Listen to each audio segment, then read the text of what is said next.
Across Rochester, which have experienced the most evictions over the last 5 years, also have seen the highest spikes in crime. A local nonprofit argues this shows reform to better access to affordable housing in the city could reduce crime. Alex Love joins us to break down their findings. Alex.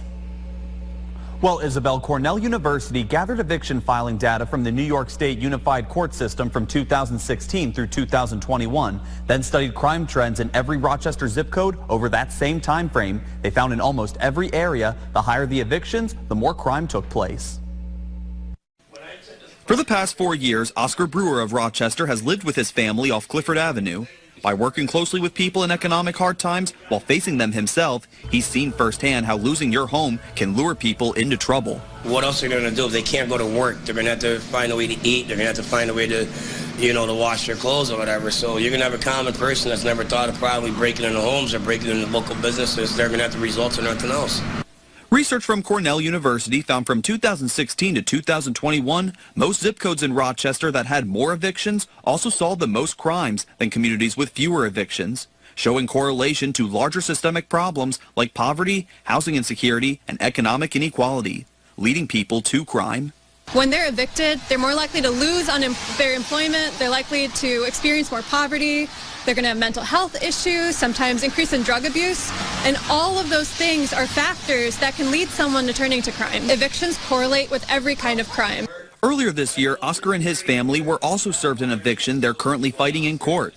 He explains the possibility of being thrown onto the streets has put a lot of stress on his entire family. My 5-year-old daughter actually looked at me and said, "Dad, I really don't want to lose my toys." She came to me crying, "I don't want to lose my toys. I don't want to lose my apartment." Mentally, from my depression and anxiety, I really didn't help out. The local tenants union argues these problems can be reduced severely if the city and state governments act. We could get that stability if the state passes good cause eviction protections, keeping families in their homes, keeping people safe and stable. Researchers from Cornell University analyzed trends from 2016 through 2021 by looking at homicides, violence, and property crimes using the Rochester Police Data Portal at the rate per 1,000 people. For a look at the entire study, visit rochesterfirst.com. Isabel? All right, thank you, Alex. And the Rochester zip codes at the top of the list for highest crime and evictions were the 14604 and the 14614 community. Hey, my brothers, back again. This is just a quick one, something to keep a heads up on. I know you've been following the housing crisis that's been going on, right? The houses have been going up in prices. Their rents have been going up in prices. The interest rates are going up. People can't afford housing, and you have an eviction crisis all going on at the same time, right? Wall Street has bought up 1 in 7 houses or 1 in 7 properties that people live in. So the supply is down, prices are up, interest rates are up, and evictions are up. So where do people go to live? That is going to be the question.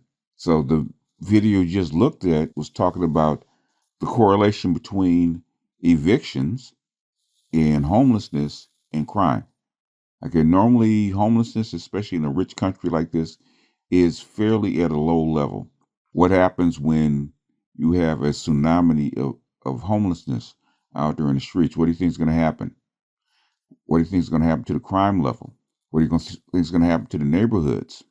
And most of this stuff is to keep the price of housing up so that the bank's balance sheet will stay up. But will the United States do this at the expense of its people? Possibly, especially with the people that are in office. So are they willing to have cities burned down to keep prices up? That's going to be the question. Are they willing to have a tear in civil order and social order in order to save the banks? I don't think this question has come to a head since 1939 or 1929 with the Great Depression. We haven't had this in 4 or 5 generations, but now it's back and in full effect. So, what do you guys think? Do you think that the society will hold together even if it's under this kind of stress? The kind of stress we haven't been under, because this is not a third world country where you can build a shanty town and people can live like they did 200-300 years ago. It's a very first world civil society. How will people respond? We know what would happen in France In France, there'd be burning and protests for days on end. But this is the United States. How will this kind of crisis handle itself in the summertime, especially during an election year? It's midterms. What will the Democrats do? This is not China where they're overbuilt housing, where there will be plenty of housing to go around. We're about 5 billion units short in a country that just spent trillions of dollars to keep people fed and to keep the stock market up. Crisis is coming. How will we handle it? How will the government handle it? Stay tuned and buckle up. With that, this is BGS, and I'm out.